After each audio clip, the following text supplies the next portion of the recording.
अब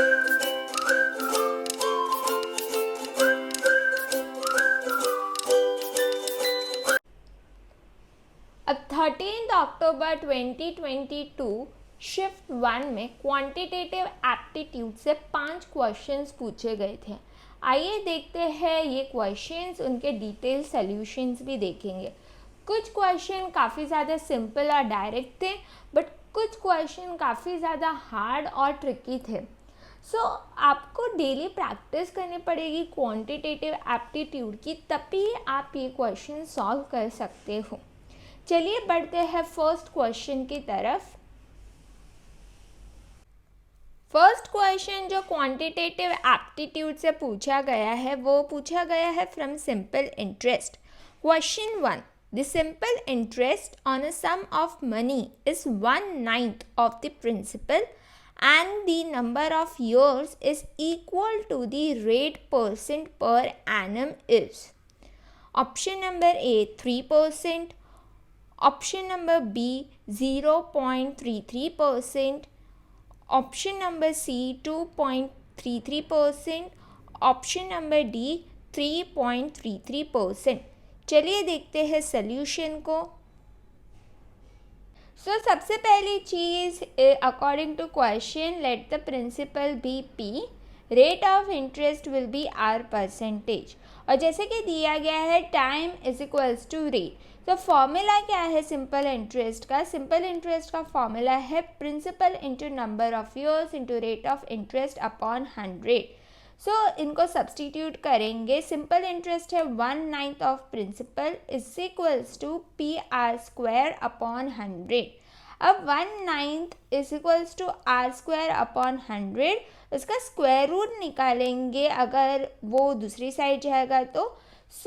आएगा 100 into 1/9। Square root निकालने के बाद R is equals to 1/3 into 10।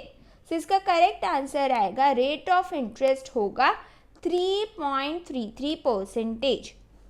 I hope this is clear. ठीक है, यहाँ पर करेक्ट आंसर है 3.33%।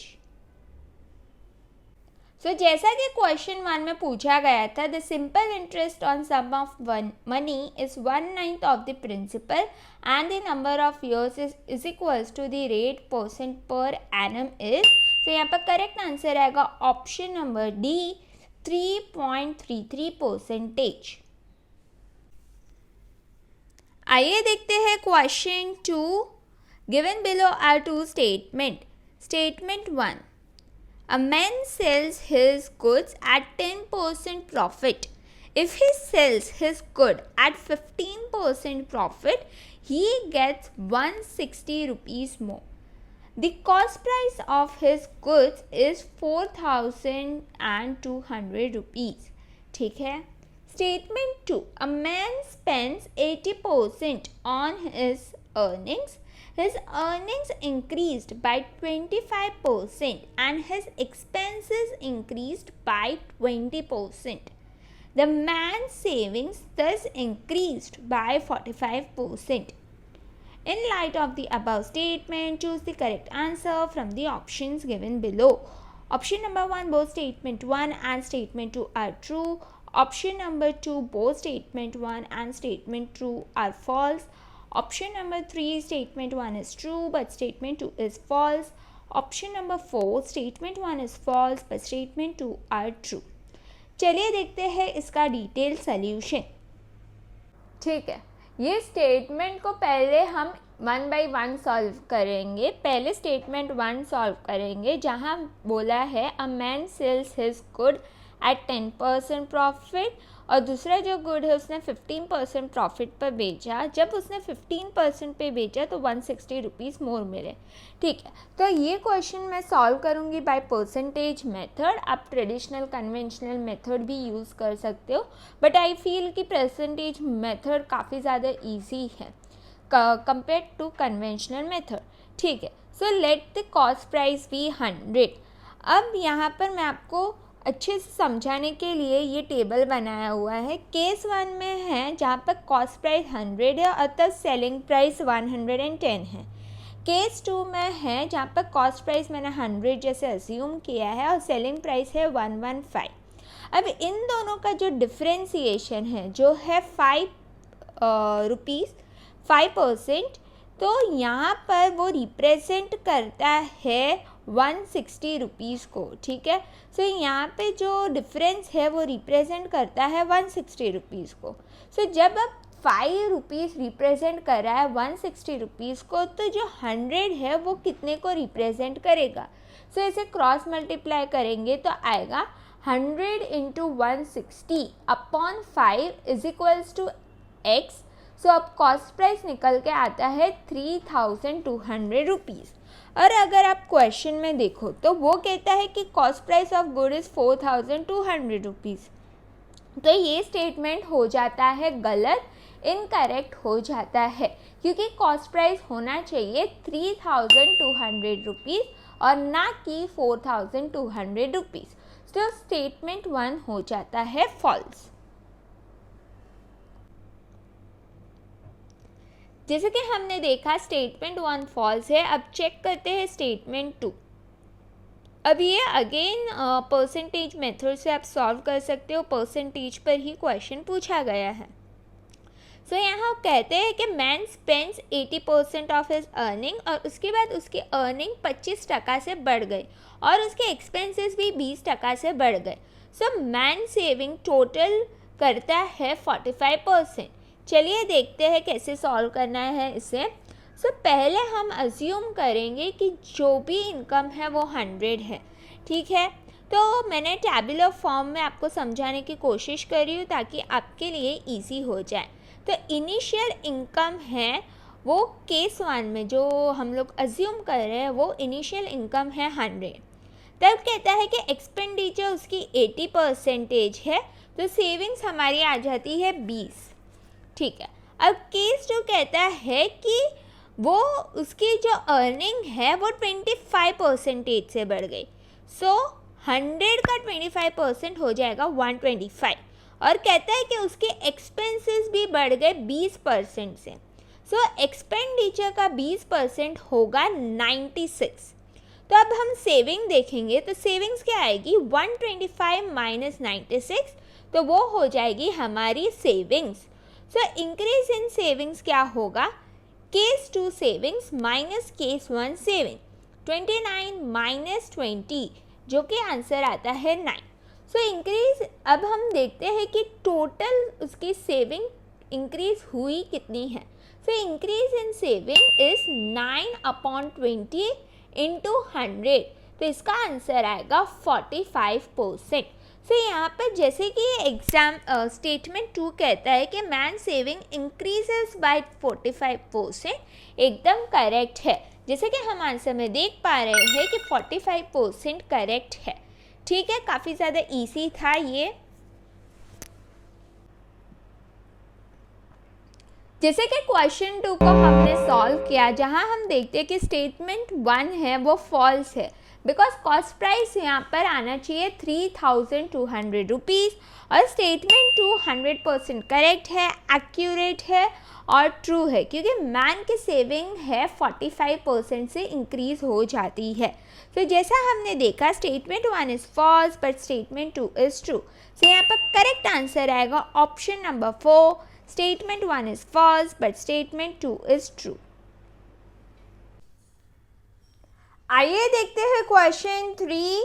स्टेटमेंट बेस्ड क्वेश्चन है again. Statement 1, 1/4 of 60% of a number is equal to 2/5 of 2% of another number, then the respective ratio of the first number to the second number is, ठीक है। Statement 2, a student is studying for a test from 11 a.m. to 8 p.m.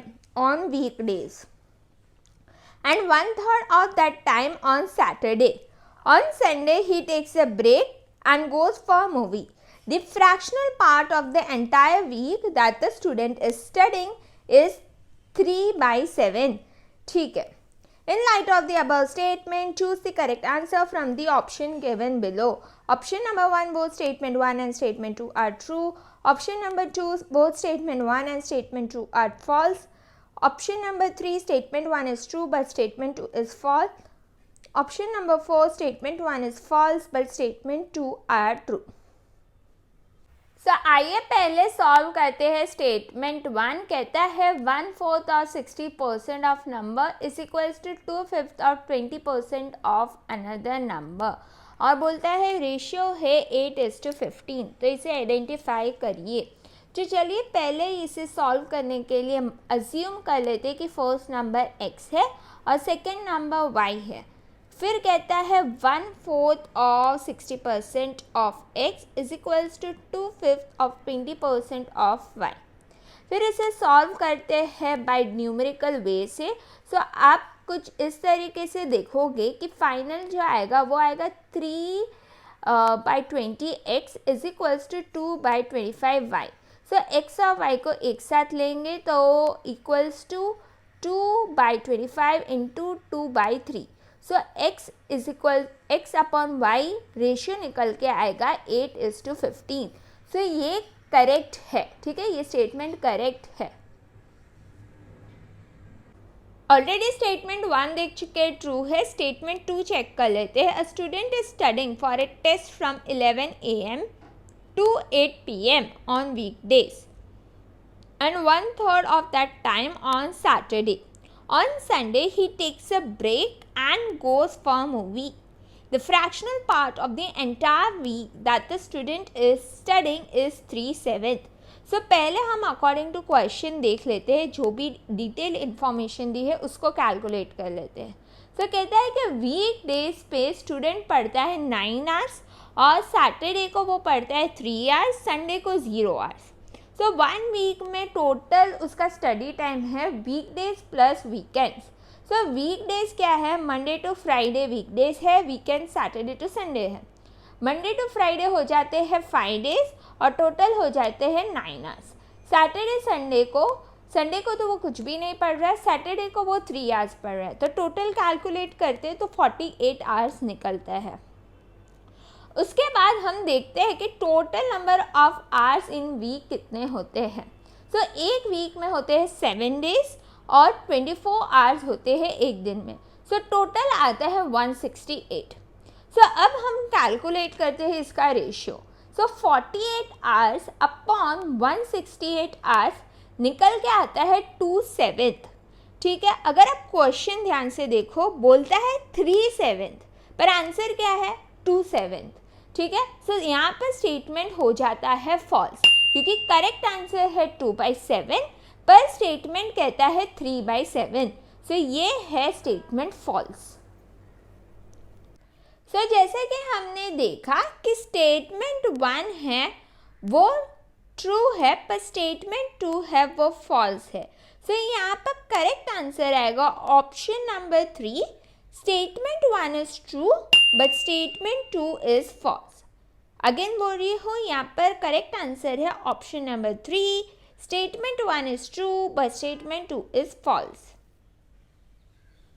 चलिए देख लेते हैं question 4. In a test consisting of 150 questions carrying 1 mark each, Rishabh answered 80% of the first 75 questions correctly. What percent of the other 75 questions does he need to answer correctly to score 60% overall?